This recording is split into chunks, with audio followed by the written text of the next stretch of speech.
ఈరోజు మన మమ్మీ కోసం మమ్మీ ఎప్పుడు నుంచి అడుగుతుంది నేను ఒక మైక్ కొనాలి నా పాకెట్ మనీతో ఈ మైక్ కొన్నా ఇప్పుడు మమ్మీ రియాక్షన్ చూద్దాం.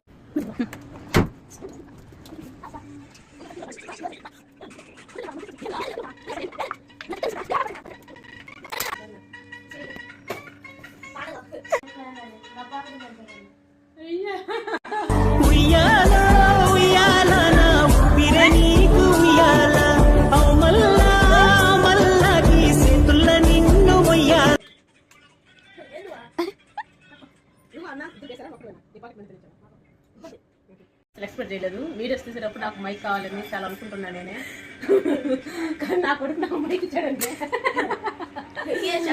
నా కళ్ళల్లో నీళ్ళు వస్తున్నాయి. ఊర్లో కష్టపడి సంపాదించా ఊర్లో కష్టపడి సంపాదించా